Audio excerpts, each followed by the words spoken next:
தேவனுடைய நாமம் மகிமைப்படுவதாக. வேதத்தின் பதில்: தேவன் என் வாழ்வை செழிக்கச் செய்வாரா? நீதிமொழிகள் 22ஆம் அதிகாரம் 4ஆம் வசனம்: தாழ்மைக்கும் கர்த்தருக்கு பயப்படுதலுக்கும் வரும் பலன் ஐஸ்வர்யமும் மகிமையும் ஜீவனுமாம். நம்முடைய வாழ்வில் நாம் கர்த்தருக்கு பயப்படும் போதும், நம்மை நாம் அவர் முன்பாக தாழ்த்தும் போதும் நமக்கு வரும் பலன் ஐஸ்வர்யம், மகிமை, ஜீவன் என்று வேதத்தின் வார்த்தை கூறுகிறது. நம்மை நாம் தாழ்த்துவோம். கர்த்தருக்கு நாம் பயப்படும் பொழுது அவர் நமக்கு ஞானத்தை தருகிறார். தாழ்த்தும் பொழுது ஐஸ்வர்யத்தை நமக்கு அவர் தருகிறார். நீதிமொழிகள் 10ஆம் அதிகாரம் 22ஆம் வசனம்: கர்த்தரின் ஆசீர்வாதமே ஐஸ்வர்யத்தை தரும், அதனோடே அவர் வேதனையை கூட்டார். நம்முடைய வாழ்வில் அனைத்து விதமான ஆசீர்வாதங்களையும் தேவன் தருகிறார். அவர் கொடுக்கும் ஆசீர்வாதமானது வேதனையை கூட்டாத வண்ணம் இருக்கிறது. நமக்கு வேண்டுவதை போதும் என்ற அளவிற்கு அவர் தருகிறார். நீதிமொழிகள் 11ஆம் அதிகாரம் 25ஆம் வசனம்: உதாரண குணம் உள்ள ஆத்துமா செழிக்கும், எவன் தண்ணீர் பாய்ச்சுகிறானோ அவனுக்கு தண்ணீர் பாய்ச்சப்படும். கிறிஸ்துவுக்குள் அன்பானவர்களே, நம்முடைய வாழ்வில் உதவும் குணம் நமக்கு இருக்க வேண்டும். நாம் மற்றவர்களுக்கு உதவும் போது, நாம் மற்றவர்களுக்கு இரங்கும் பொழுது நமக்கும் தேவன் இறங்குகிறார் என்று வேதத்தின் வார்த்தை கூறுகிறது. நாம் மற்றவர்களுக்கு உதவிக்கரம் நீட்டும் பொழுது தேவன் நமக்கு உதவிக்கரம் நீட்டுவார். நீதிமொழிகள் 14ஆம் அதிகாரம் 11ஆம் வசனம்: துன்மார்க்கருடைய வீடு அழியும், செம்மையானவனுடைய கூடாரமோ செழிக்கும். நம்முடைய வாழ்வில் துன்மார்க்க வழியில் நடந்தோம் என்றால் நாம் நம்முடைய ஐஸ்வர்யத்தை இழந்து போவோம் என்று வேதத்தின் வார்த்தை சொல்கிறது. செம்மையான பாதையில், தேவனுடைய வழியில், அவருடைய பரிசுத்த பாதையில் நாம் நடக்கும் பொழுது, பரிசுத்த ஆவியானவருடைய ஆலோசனையில் நாம் நடக்கும் பொழுது நிலை நிற்கிறவர்களாக இருக்கிறோம். நம்முடைய கூடாரம் செழிக்கும் என்று வேதத்தின் வார்த்தை சொல்கிறது. கிறிஸ்துவுக்குள் அன்பானவர்களே, நம்மை நாம் தாழ்த்துவோம், அவருக்கு கீழ்ப்படிவோம், மற்றவர்களுக்கு இரங்குவோம். ஏழைகளுக்கு இரங்கும் பொழுது கர்த்தர் நம்மை ஆசீர்வதித்து நம்மை உயர்த்துகிறார், நம்மை செழிக்கச் செய்கிறார். நம்முடைய வழிகள் செவ்வையாக இருக்கும் பொழுது நாம் நிலை பெற்றவர்களாக என்றென்றும் கர்த்தருடைய பாதையில் நடக்கும் பொழுது அவர் நிச்சயம் நம்மை ஆசீர்வதிக்கிற தேவனாக இருக்கிறார். 1 தீமோத்தேயு 6ஆம் அதிகாரம் 17ஆம் வசனம் தொடங்கி 19ஆம் வசனம் வரை: இவ்வுலகத்திலே ஐஸ்வர்யமுள்ளவர்கள் இருமாப்பான சிந்தனை உள்ளவர்களாய் இராமல், நிலையற்ற ஐஸ்வர்யத்தின் மேல் நம்பிக்கை வையாமலும், நாம் அனுபவிக்கிற சகல விதமான நன்மைகளையும் நமக்கு சம்பூர்ணமாய் குடிக்கிற ஜீவனுள்ள தேவன் மேல் நம்பிக்கை வைக்கவும், நன்மை செய்யவும், நற்கிரியைகளில் ஐஸ்வர்யவான்களாகவும், தாராளமாய் கொடுக்கிறவர்களாகவும், உதாரண குணமுள்ளவர்களாகவும், நித்திய ஜீவனை பற்றி கொள்ளும்படி வருங்காலத்திற்காக தங்களுக்கு நல்ல ஆதாரத்தை பொக்கிஷமாக வைக்கவும் அவர்களுக்கு கட்டளையிடு என்று பரிசுத்த ஆவியானவர் நம்முடைய வாழ்வில் இன்று கட்டளையிடுகிறார். நாம் நம்முடைய ஐஸ்வர்யத்தை மற்றவர்களுக்கு உதாரண குணமுள்ளவர்களாக இருந்து மற்றவர்களுக்கு கொடுத்து, அவர்களுடைய ஏழ்மையான நிலையில் நாம் அவர்களை உயர்த்தும் பொழுது, நாம் வேதத்தின் வசனத்தை வாசித்தோம். யார் மற்றவனுக்கு தண்ணீர் பாய்ச்சுகிறானோ அவனுக்கு தண்ணீர் பாய்ச்சப்படும். தேவன் நமக்கு இறங்குவார் எப்பொழுது நாம் மற்றவர்களுக்கு இறங்கும் பொழுது. நித்திய ஜீவனை சுதந்திரித்து கொள்ளத்தக்கதாக நற்கிரியைகளில் ஐஸ்வர்யவான்களாக, தாராளமாக கொடுக்கிறவர்களாக, உதாரண குணம் உள்ளவர்களாக இருக்க வேண்டும் என்று வேதத்தின் வார்த்தை கூறுகிறது. நாம் தேவனுடைய அந்த வேத வார்த்தையை பற்றி கொள்வோம், அதை பின்பற்றுவோம். தேவன் நம்மை ஆசீர்வதித்து நம்முடைய வாழ்வை செழிக்கச் செய்வார்.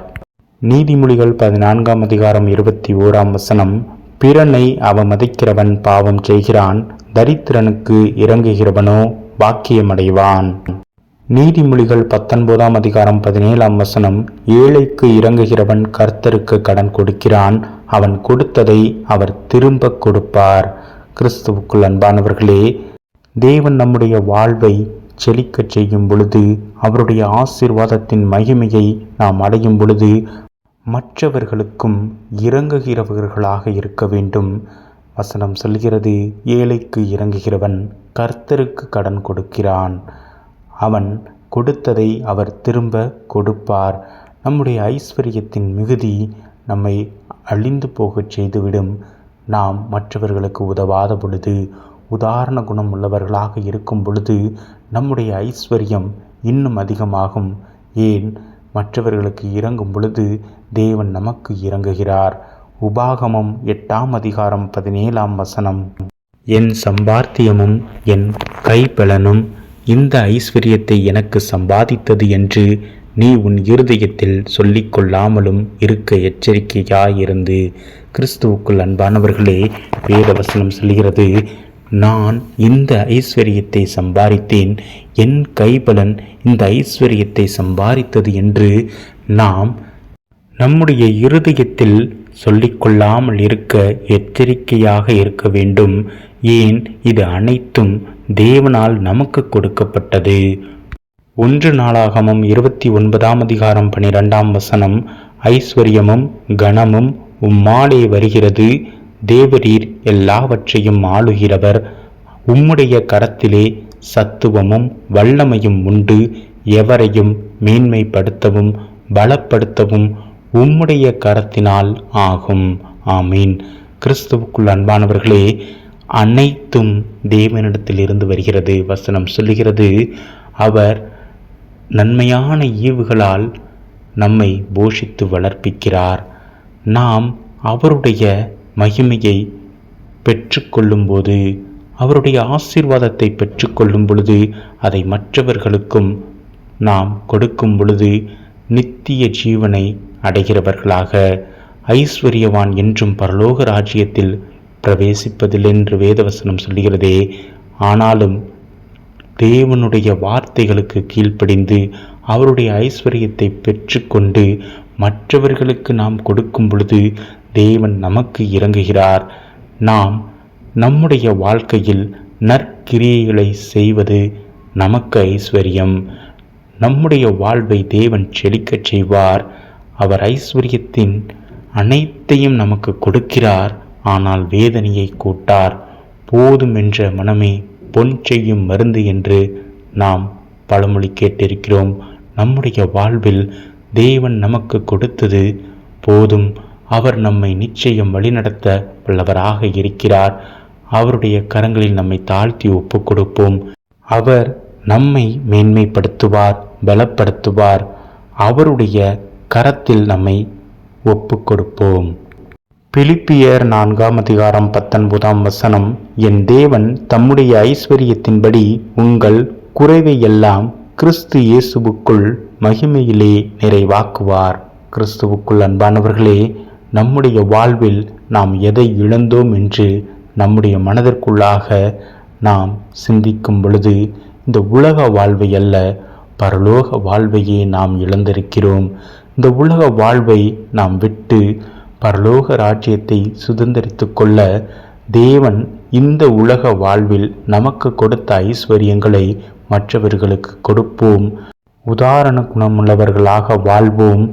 நம்மை ஆசீர்வதித்து தேவன் செழிக்கச் செய்வார். தேவன் தம்முடைய ஐஸ்வர்யத்தின்படி உங்கள் குறைவை எல்லாம் கிறிஸ்து இயேசுவுக்குள் மகிமையிலே நிறைவாக்குவார். நித்திய ஜீவனை பெற்றுக்கொள்ள தம்முடைய ஒரே பேரான குமாரனை தேவன் தந்தருளி நம் மீது அன்பு கூர்ந்து அவருடைய இரத்தத்தினாலே நம்மை மீட்டு கொண்டார்.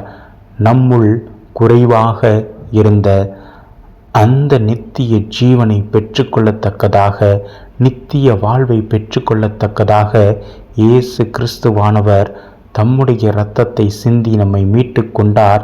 பரலோக ராஜ்யத்தில் அந்த நிறைவான ஆசீர்வாதத்தை, நித்திய ஜீவனை சுதந்திரித்து கொள்ள தம்மை முழுமையாக அர்ப்பணித்து தாழ்த்தினார்.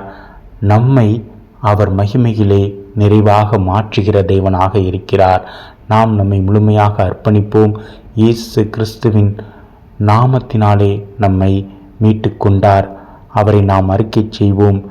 தேவனிடம் நம்மை முழுமையாக அர்ப்பணிப்போம். தேவன் நம்முடைய வாழ்வை செழிக்கச் செய்வார். ஆமீன். அல்லேலூயா. ஆமீன்.